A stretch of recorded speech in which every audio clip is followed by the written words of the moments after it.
नमस्कार, मैं हूं आकाश शुक्ला और आप मेरे साथ देख रहे हैं न्यूज टुडे भारत का खास शो मुद्दा है गर्व।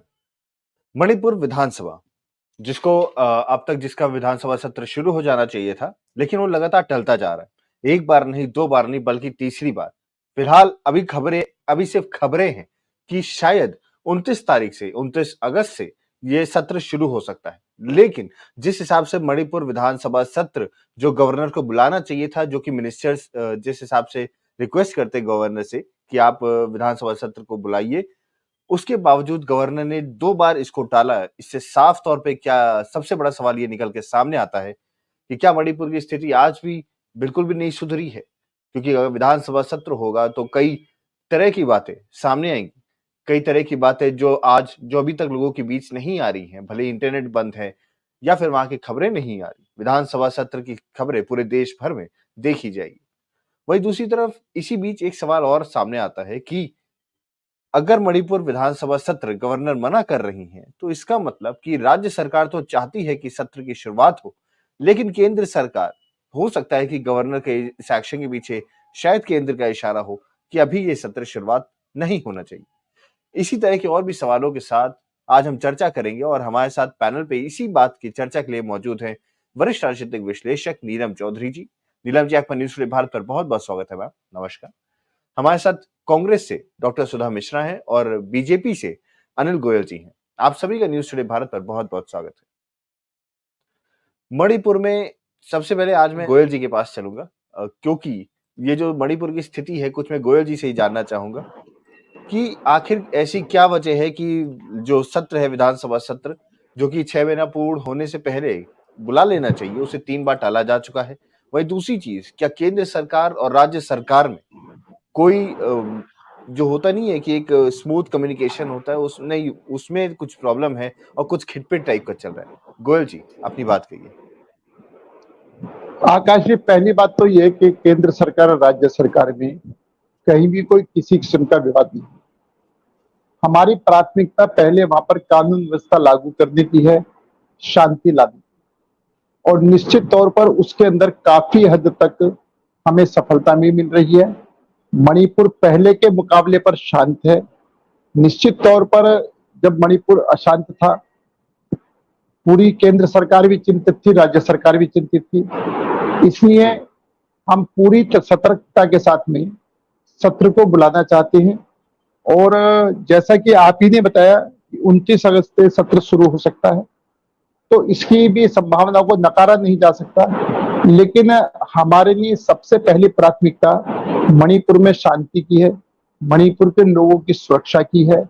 और उसके बाद में स्थिति सामान्य होने पर आप सत्र बुलाएंगे, चर्चा होगी, पक्ष विपक्ष अपनी बात रखेंगे, उसमें शांति किस प्रकार और अच्छा लग सकता है उसके सुझाव भी आ सकते हैं।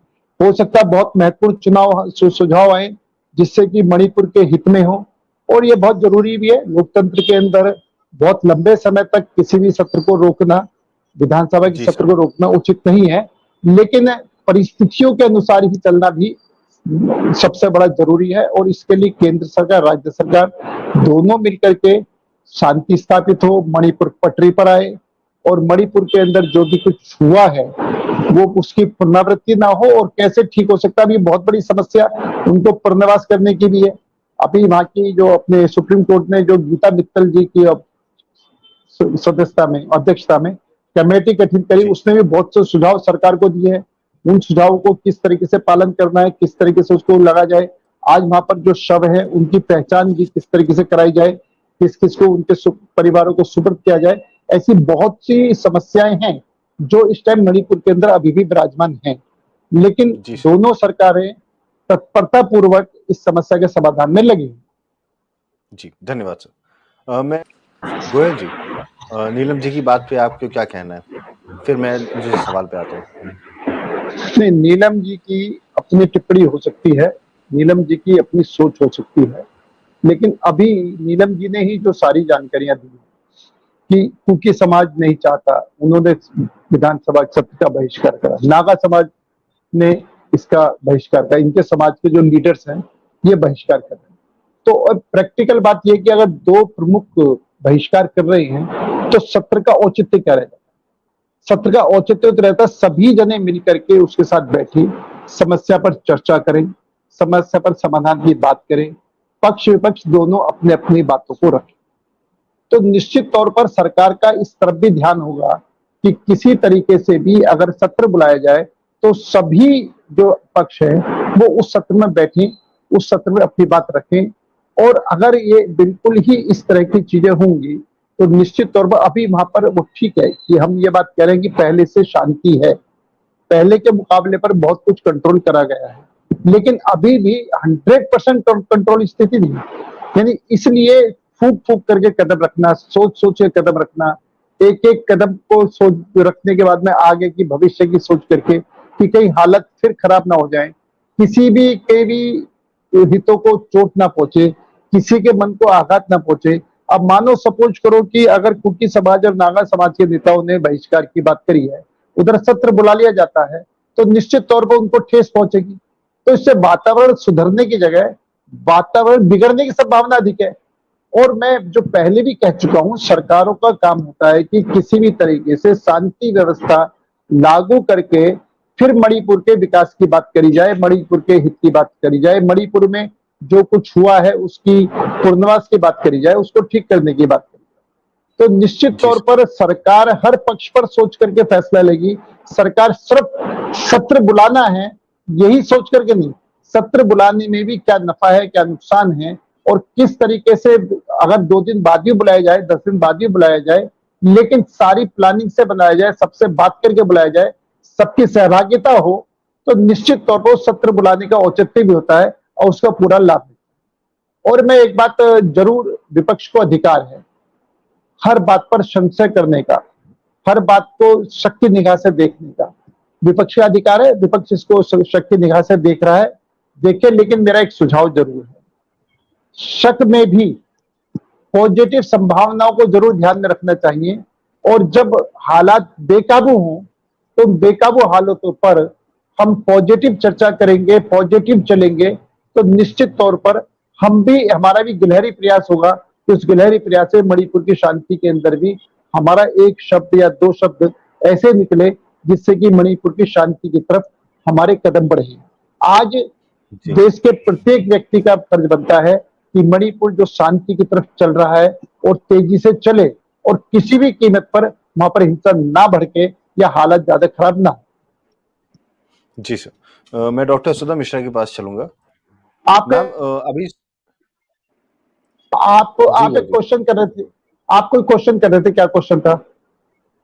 सर मैं अभी आपके पास आता हूँ। इनमें जो स्थिति आज बनी हुई है, कहीं न कहीं जैसा कि नीलम जी ने भी बताया कि खुल के इस पे चर्चा होनी चाहिए, खबरें सामने आनी चाहिए, लेकिन किसी न किसी तरीके से मुद्दों को डाइवर्ट कर दिया जा रहा है। और कहीं न कहीं एक बार-बार आरोप भी लगता है भारतीय जनता पार्टी पे कि ये लोग, आप लोग जो है मुद्दे डाइवर्ट बहुत अच्छे से कर रहे थे। मतलब अगर कोई मुद्दा सामने आ रहा होता है जो सरकार की किरकिरी करा सकते, तो दूसरे मुद्दे पे चर्चा ज्यादा शुरू हो जाती है। तो इस पे आप क्या कहना चाहेंगे?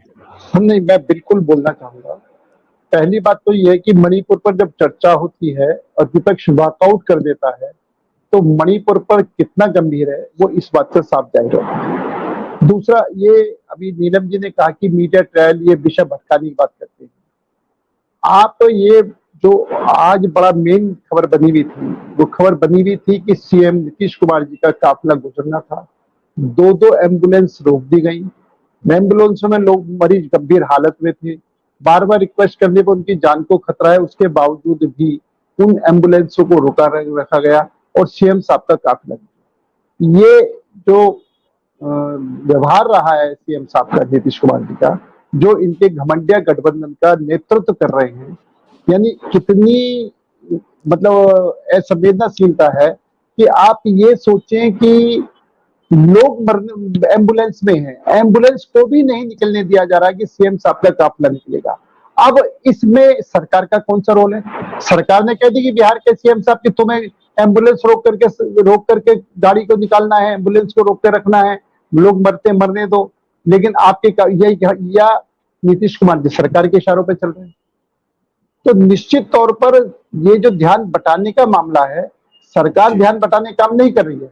हाँ, विपक्ष इसको अपने चश्मे से देख करके ध्यान बटाने की बात कहे तो उसका अधिकार है। मैं तो पहले ही कह रहा हूं कि विपक्ष का हर बात को संशय की दृष्टि से देखना ये उसका अपना अधिकार है, उसको हम ज्यादा चैलेंज नहीं कर सकते। दूसरी बात, निश्चित तौर पर जहां तक सुरक्षा का मामला है, मणिपुर की हालत गंभीर है, इससे छिपी हुई नहीं है, लेकिन फिर भी जो इन्होंने रोका है, जो इन्होंने सत्र बुलाने का कारण बताया है, तो उसमें यह तो नहीं बताया कि हम सुरक्षित नहीं इसलिए सत्र में नहीं जा रहे। चाहे नागा वाले हों, चाहे कुकी समाज के नेता हों, उन्होंने ये तो नहीं कहा कि हमें सुरक्षा दी जाए तो हम सदन में आएंगे।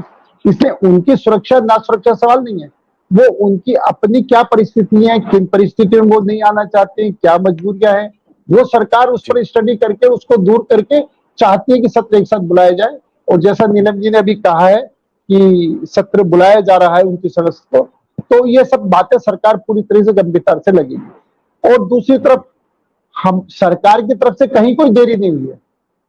सरकार को जो भी काम करना है, हर काम को वो टीवी पर कह करके, अखबार में छाप करके, पब्लिसिटी करके अपनी योजना नहीं बना सकती। सरकार को का फर्ज है कि किसी भी तरीके से वहां पर शांति स्थापित हो, कम से कम जान माल का नुकसान हुए बिना।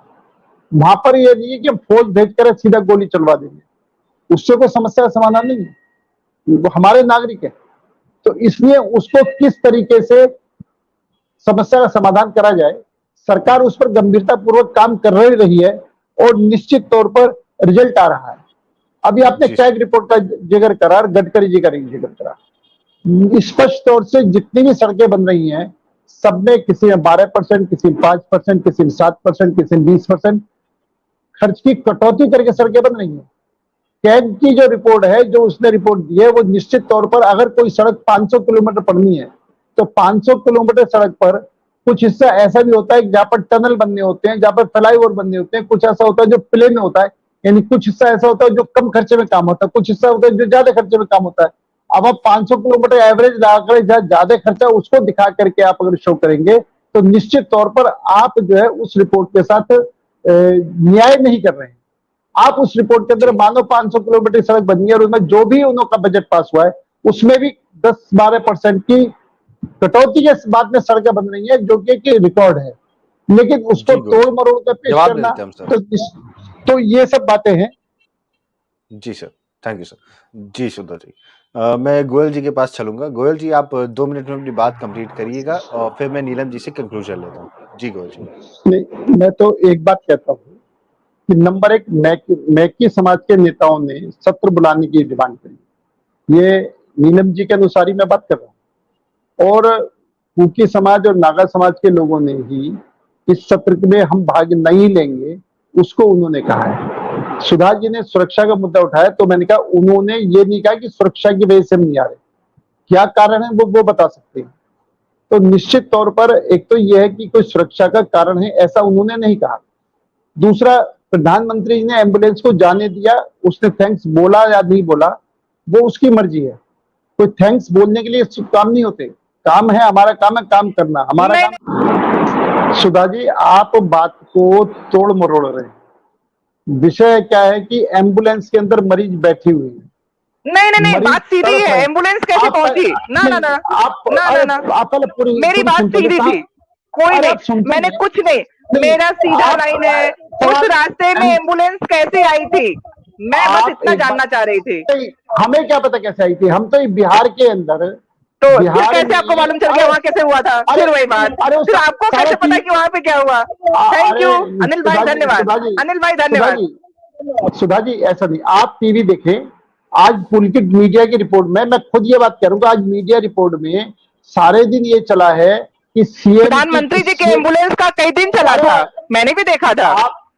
अब आप सीएम की बात करें, प्रधानमंत्री बात करें, आप पहले मैं ये नहीं समझ, इस देश की बात करूंगी। नहीं, मैं तो कंपेयर करूंगी, ऐसे नहीं चलेगा अनिल भाई कि आप कहोगे चश्मा नंबर बदल लो। ना, आप प्रधानमंत्री की बात करें, आप प्रधानमंत्री की बात करें, मैं मना नहीं कर रहा, लेकिन सीएम की बात तो सुनेंगे। मैं ये कह रहा हूँ सीएम मेरा बड़ा स्पष्ट कहना है कि बिहार के सीएम में 2 एम्बुलेंस बीच में रुकी हुई हैं और उन एम्बुलेंसों को रोक करके सीएम का काफिला निकाला गया है, और जो एम्बुलेंस में मरीज तड़प रहे हैं उनके बड़े अफसरों तक तो उनसे बात कहिए भी, ये तड़प रहे हैं इनकी जिंदगी और मौत का सवाल है, लेकिन उसके बावजूद भी उनको रोके रखा गया है और सीएम का काफिले को निकाला गया है। मेरा कहने मतलब ये हमारी संवेदनशीलता है, ये बिहार के नीतीश कुमार जी की संवेदनशीलता है। दीजिएगा, उत्तर प्रदेश में एक वीडियो वायरल हुआ है, एक बच्चा एक बेटा अपनी माँ को लेके जा रहा था, पुलिस अधिकारियों ने पीटा है उनको। मैं बता रही हूँ, क्यों नहीं करेंगे? मैं न्यूज की बात कर रही हूँ। अरे लीजिए, आज वो टीवी पर आया हुआ है, आज वो आज तक में देखो, जी न्यूज में देखो, जो टीवी पर आ रहा है, मैं उसकी बात है, जिसकी पहुंच वहां तक नहीं है उसकी बात नहीं होगी। धन्यवाद धन्यवाद। मतलब इस देश की जनता जो जी टीवी आज तक नहीं पहुंच पाएगा उसकी बात नहीं होगी। डिबेट करेंगे, आप व्हाट्सएप ग्रुप पर डिबेट करेंगे। व्हाट्सएप ग्रुप पे बिल्कुल नहीं, मैं इस देश के जन की बात कर रही हूँ। स्कूटर, बाइक, साइकिल, सबकी बात करूंगी। आप लोग बात करिए फोर व्हीलर की। कोई भी वीडियो सच नहीं होता। आप एक जो वीडियो व्हाट्सएप ग्रुप पे वीडियो है, जो दर्शकों को मैं बता दूं, साइकिल वाले, बाइक वाले, स्कूटर वाले जनता नहीं है इस देश के, सिर्फ फोर व्हीलर वाले जनता है इस देश के। क्या बात है? ये आपकी निगाह में है, ये आप सोचते हो। धन्य है हमारा देश। आज ये अमृत महोत्सव में टू व्हीलर खत्म कर दिए गए। धन्य है अनिल भाई, आप बोलिए। मर रही है, देश की जनता मर रही है, लोग मर रहे हैं, एम्बुलेंसों को रोक करके आपके सीएम निकल रहे हैं। एक लड़के की माँ भी इस देश की जनता ही है, दिखाई दे रहा है हमको। राजस्थान के अंदर क्या हो रहा है, राजस्थान के अंदर क्या हो रहा है, वो आपको दिखाई नहीं दे रहा। मेरा स्पष्ट कहना है कि जो घमंडिया नेतृत्व जिस गठबंधन नेतृत्व नीतीश कुमार जी कर रहे हैं, नीतीश कुमार जी ने अपना काफिला निकालने के लिए 2 एम्बुलेंसों को रोका। वहां पर लोग जिंदगी मौत से जूझ रहे हैं, जिनकी मौत छोटी हो गई है, लेकिन वीआईपी कल्चर बड़ा हो गया है। ये हमारे घमंडिया नेतृत्व करने वाले लोग ये बात कह रहे हैं। तो निश्चित तौर पर आप समाज की बात करें, हम समाज की बात कर रहे हैं, हम गरीब से गरीब व्यक्तियों की तक पहुंच नहीं बात कर रहे हैं, हम साइकिल स्कूटर वाले की बात कर रहे हैं। लेकिन आप अपनी बात बोल करके चीज को बिगाड़ना चाहते हैं तो वो अलग बात है, वो आपका अपना विषय, आप जो मर्जी कह सकते हैं। जी गोयल जी, आपका न्यूज़ टुडे भारत से जुड़ने के लिए और अपना कीमती समय देने के लिए बहुत बहुत धन्यवाद। मैं अनिल गोयल जी और डॉक्टर सुधा मिश्रा जी, आप दोनों का धन्यवाद करना चाहूंगा। आपने अपनी पार्टी का तो पक्ष रखा ही रखा,